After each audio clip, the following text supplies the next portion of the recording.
Oh, well hello there. It's me. I'm Nobody. And today I want to talk about the state of PvP in Elden Ring. But here's a fun fact before we do that. There is a mini-boss in the game that the host will be fighting and you can still invade them. Oh no! Just right here at the Fort of Reprimand, there's a Black Knight mini-boss that will actually help you clap the host's cheeks. And he is ruthless. He will hunt the host down like the Terminator. And although the host might get away for a second, that Black Knight will always hunt them down. I'll be back. Chasing those dirty hoo-haws to the end of the earth. I will look for you. I will find you. And I will kill you. Now, he might not be an actual boss, but he does have a boss health bar, so that counts for something. The state of PvP right now is kinda weird. And unless you was a long-time Dark Souls fan and got into the PvP that way, getting into PvP nowadays is harder than ever. And those baby invaders don't stand a chance. In the old days, there was a certain thing called solo invasions, where you could invade the host while he was just running through the game if he was embered. Elden Ring's equivalent of a ruin arc. And this gave baby invaders a better chance to take out the host and to learn the game a little bit better. But since Elden Ring has did away with that completely, the only way you can invade in Elden Ring is if a host summons a furrowed finger for co-op. And most of the time you get 3 players instead of 2. And unless they're using the taunters tongue, you will not get help from a co-invader. Between that and overpowered spells and hard-hitting weapons that can one-shot you if you have the right build, and the player limit which the host can take advantage of just by summoning 2 phantoms, because then even if he is using the taunter's tongue, you will still not be able to get a co-invader until one of those phantoms die. And if they have the blue cipher ring on, chances are a blue is gonna pop in and you're just gonna get ganked anyways. It's a real bad time for baby invaders. You can make any weapon overpowered with the right build and the right talismans. If you pump up one stat up to 70 to 80 points in faith, intelligence, or whatever, spells are gonna hit hard. Maybe a little bit too hard. If something can one-shot you in PvP with little to no effort, then some balancing needs to be readjusted. The problem is, this game caters to casual players, and they made it to where weapon arts deal a crazy amount of damage. Okay, they may not have did that on purpose, but that's what it seems like. Well, that's pretty much it for the intro. Don't forget to like and subscribe, because it's free and it really helps me out, and I really appreciate the support. So join me as we dive deeper into the state of PvP in this game. This game that we all come to know and love. Elden thing. Oh, whoops. I mean Elden Ring. Let's get started. Okay, bye! First things first. When you invade, you need to expect to be outnumbered. Sure, the mob enemies in the area will be on your side, but hiding behind them and hoping the host and phantoms are dumb enough to charge in isn't a very good strategy. If you are new to invading and fighting against multiple opponents, you have to remember to space out your opponents the best to your ability. If you don't understand spacing, I would suggest sticking to the Colosseum until you get better at it. Spacing is moving around your opponent and staying out of striking distance. You have to be able to attack without getting punished for a missed hit. And you have to be able to punish your opponents when they make mistakes. So in a nutshell, keep enough distance to be able to attack, but also enough not to get hit by your opponent's attacks. When you're focusing on multiple opponents, the difficulty of spacing increases, because you have to space multiple attacks coming from different directions. Depending on the location, like in closed off spaces for example, the ability to outspace your opponents can become non-existent. This is where things get scary. But the most important thing is not to panic, and whatever you do not get caught up in the blender. Oh? What is a blender? I'm so glad you asked, my sweet caramel-covered sugar pie of a baby invader. Since weapons and ashes of war hit so damn hard in this game, and every time you invade the host's hand-holding session with their two phantoms, they instantly look at you like you just committed the most heinous, unforgivable crime against humanity ever in the history of human practices. Oh shit.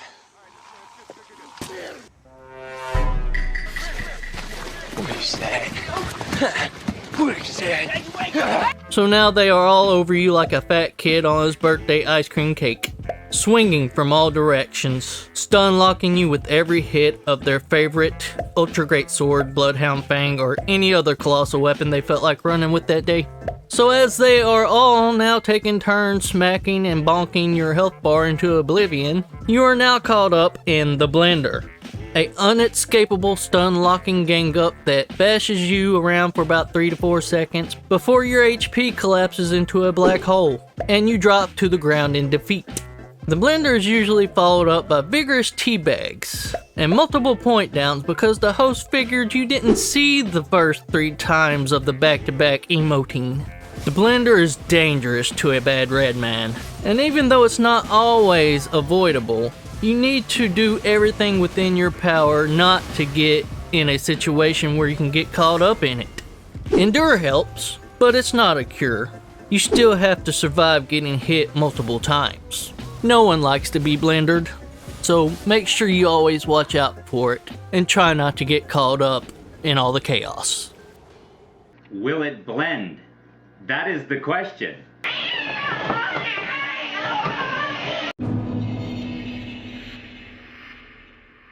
Since the creators of Elden Ring are catering to the more casual audience, PvP is in a very weird place right now. My thoughts on what they did and why they did this and how they made the game more accessible to new players goes as follows. They knew their loyal fan base would buy the game regardless of what they did.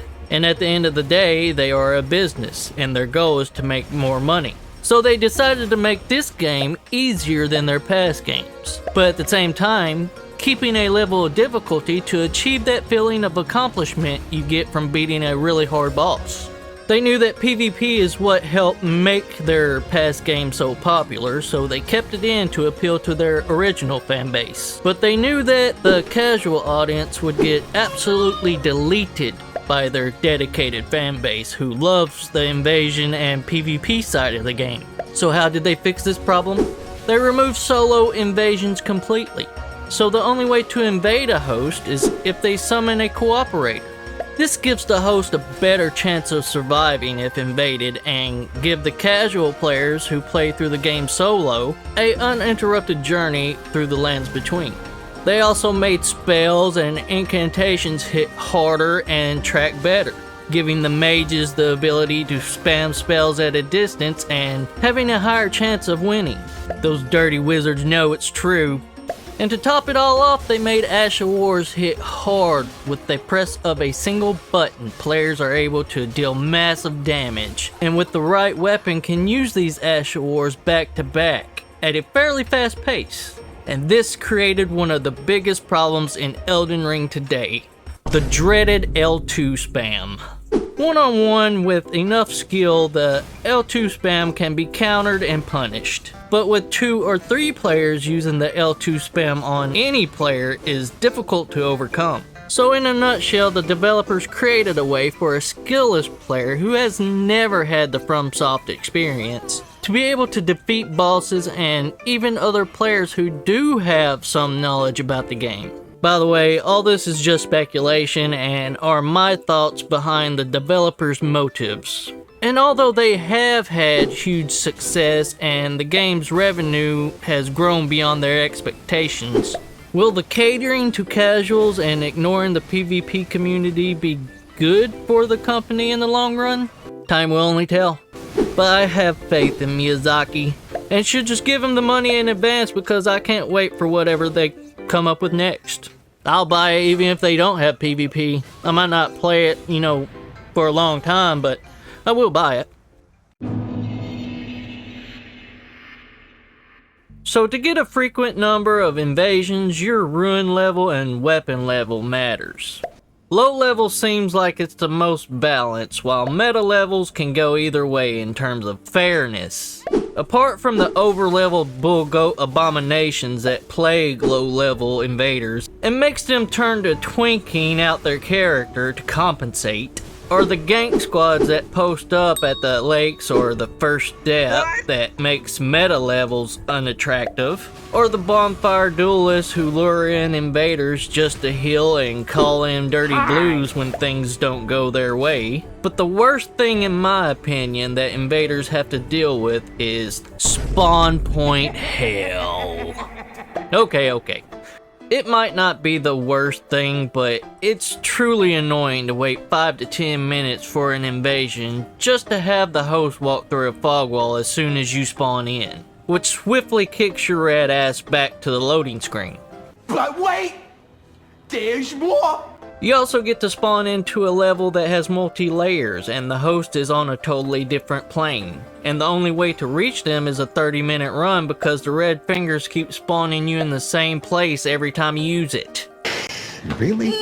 Or you get spawned in while the host is fighting a boss and you're stuck outside the fog wall. I've been hoping for a patch to fix this ever since Elden Ring came out, but sadly it never gets fixed. The fact of the matter is over-leveled phantoms do not get scaled down correctly and a lot of things get overlooked on the PvP side of things, in favor of the host and jolly cooperators. A lot of players hate invaders for the simple fact that they do not understand them. They see the invader as an uninvited demon that has to be deleted with extreme prejudice. And refuse to see them as a player who just wants to have fun playing PvP. There are so many things wrong with the PvP in this game and it turns a lot of players away and they move on to different games. But there are a lot of good things in this game as well and it's still one of the best games out in the world to date. You have to adapt and overcome. And if you want to play PvP in Elden Ring, you have to be dedicated and be prepared to lose. And to lose a lot. You can win with skill, and if you practice enough, you will get this skill needed to defeat your opponents, whether you're outnumbered or against the impossible. You will not win every time, but you can improve your skills to get better at overcoming your challenges. It's quite difficult today because of all the hard-hitting weapons, overpowered spells, and being greatly outnumbered. Mainly because of the player limit. Elden Ring's PvP is crazy, but it is manageable. The developers really need to focus more on the PvP side of things now that the game's pretty much over with, unless they're thinking about adding more onto it, which I highly doubt it. But if they want people to keep playing, then they need to focus on the PvP side because that's why people are gonna keep playing. Although there is so many things wrong with this game, I still love it. I still like to play it, and PvP is one of the biggest reasons why I still play. So what have we learned today? Certain weapon arts hit really hard, maybe a little bit harder than they're supposed to.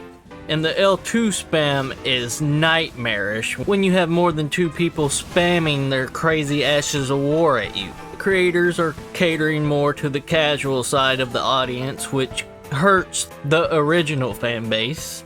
And they made it more accessible to the casual audience by making the weapon arts hit hard and making the magic track better and hit hard as well. They took away solo invasions that they had in their previous games, and the only way to invade a host is if they use the taunter's tongue or summon a cooperator for some jolly co-op. So the L2 spam is bad, and Ashes of War are crazy with the right build. Remember to avoid the blender and mind your spacing. The blender's bad and deadly to a bad red man.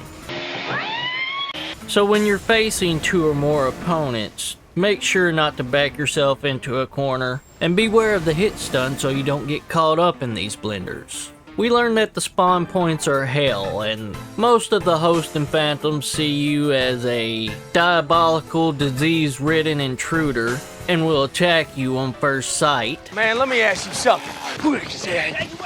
Because they don't understand you and did not get to experience the same journey that you took while you was playing the older games. There's so many things wrong with the PvP today, but Elden Ring is still a great game. The PvP can still be fun. You just gotta be dedicated in learning how to deal with multiple opponents. And how to deal with all the hard-hitting Ashes of War and all the magic that can one-shot you. Although you will face opponents that deal that crazy amount of damage, you will find people who are playing normally and doesn't have cancerous setups. The battle system in this game is unlike any other game I have ever played. There have been some that try to copy it and failed, but I do have high hopes for the future of other games and this game. Who knows what the future holds? The PvP in this game could be a lot tolerable if they changed just a certain amount of things. Like maybe scale down the overleveled phantoms a little bit better. Give us our 6-player limit and turn off the ability to turn off the taunter's tongue. Although covenants would probably break the game, because there was an interview that Miyazaki had where he said that covenants wouldn't fit because of connectivity or something along those lines. But the player limit and the taunter's tongue issue can probably be resolved with little effort. I don't know, I'm not the creator. But hopefully they'll give us something before they give up on this game completely. Well, that's just about it. If you like this video, please like and subscribe, it really helps me out. And until next time, have fun, my dudes. Because having fun is why we play the game and why we love it so much. So don't lose yourself in the combat. Make sure to have a little fun along the way. Okay, bye. Did you enjoy this video? Consider subscribing to the main channel at Mr. Nobody Elden Souls where it's more focused on invading. Or the second channel at Nobody Elden Things where its focus is on helping and will be the main hub for invading for dummies. Subscribe to both and I promise you will not be disappointed. Thank you for watching, my tarnished, and we will see you next time. Like and subscribe or I'll deathblight you in your sleep. This message has been approved by the Mayor of Froggytown.